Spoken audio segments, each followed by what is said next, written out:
যখন পরিবারের দায়িত্ব কাঁধে এসে পড়ে তখন জীবনটা আর আগের মতো থাকে না।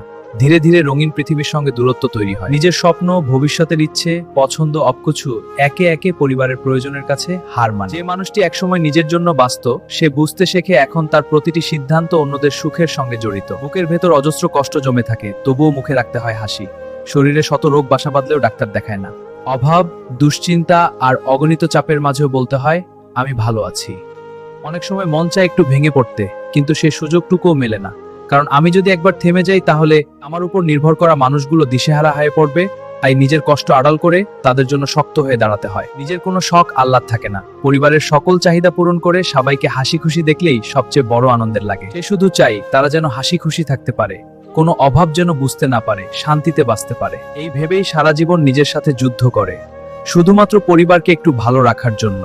তবুও সে হাল ছাড়ে না, কারণ তার বেঁচে থাকার মানেই পরিবারের সুখ নিশ্চিত করা।